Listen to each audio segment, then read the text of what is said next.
சிம்ம ராசி 2026 ஜனவரி மாத பலன்கள் என்னன்றதை பார்த்துக்கணும்.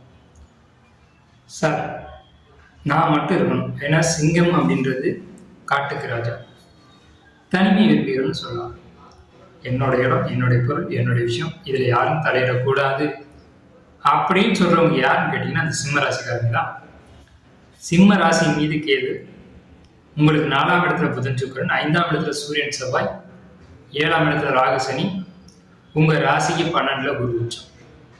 நீங்க நினைச்சது நிறைவேறும். ஆனால் அதனால பல பிரச்சனைகளும் நீங்க சந்திப்பீங்க. அதாவது நீங்க செய்யற எல்லா விஷயமே சரி அப்படின்னு நீங்க நினைச்சுக்கிட்டு இருக்கீங்க, ஆனா சரியில்லை அப்படிங்கிறத உண்மை. நாம எடுக்கிற எல்லா முடிவுகளும் தவறாகவும் வாய்ப்பு உண்டு. எப்பவுமே சிம்மராசி அதிகாரமான ஒரு குணங்களை கொண்டவங்க.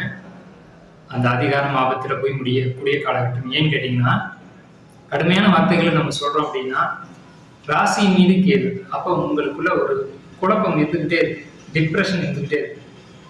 ஒரு குழப்பத்திலேயோ ஒரு மன அழுத்தத்திலேயோ நம்ம செய்யக்கூடிய காரியம் அப்படிங்கிறது தெளிவா இருக்க வாய்ப்பே இல்லை. சரிங்களா? இப்போ இந்த மாதம் ஜனவரி மாதம் எங்களுக்கு சிறப்பாக இருக்கா அப்படின்னு கேட்டீங்கன்னா, உங்களுக்கு அந்த குழப்பம், கவலை, கணவன் மனைவிக்குள்ளே ஒரு சில பிரச்சனைகள், கருத்து வேறுபாடுகள், அல்லது கணவன் மனைவி பிரியக்கூடிய அமைப்புகள் கூட வரலாம். உங்களுக்கு பொருளாதார அமைப்புகள் பார்க்கும்போது சிறப்பாக இருக்கும். பண வரவுகள், வருமானங்கள், இது எந்த தடைகளும் இல்லை. இதெல்லாம் ரொம்ப சூப்பராக இருக்கும். குடும்பத்துல குடும்ப உறுப்பினர் உள்ளாத கணவன் மனைவி, குழந்தைகள், மாமனார் மாமியார், இந்த உறவுகளுக்குள்ள கசப்புகள் ஏற்படும். அதுதான் நம்ம ஆரம்பத்திலே சொன்னது. வருமானத்துல பிரச்சனை இல்லை, தொழில பிரச்சனை இல்லை. நீங்க ஒரு போட்டித் தேர்வுக்காக வெயிட் பண்றீங்க அப்படின்னா நீங்க அதுல நிச்சயம் உறுதியாக நீங்க அதில் வெற்றியடைய வாய்ப்புகள் உண்டு.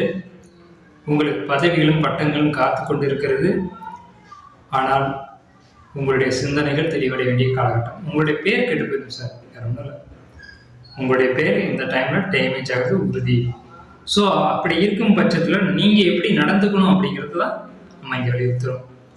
நம்ம பேர் கெட்டு போயிடாத அளவுக்கு நடந்துக்கணும் அப்படின்னா பொறுமையும் நிதானமும் கவனமும் வார்த்தைகளில் அமைதியும் தேவை. சிம்மராசிக்கு ஜனவரி மாதத்துல அதே மாதிரி வெளியூர் லாங் டிராவல் கண்டிப்பா உங்களுக்கு இருக்கு.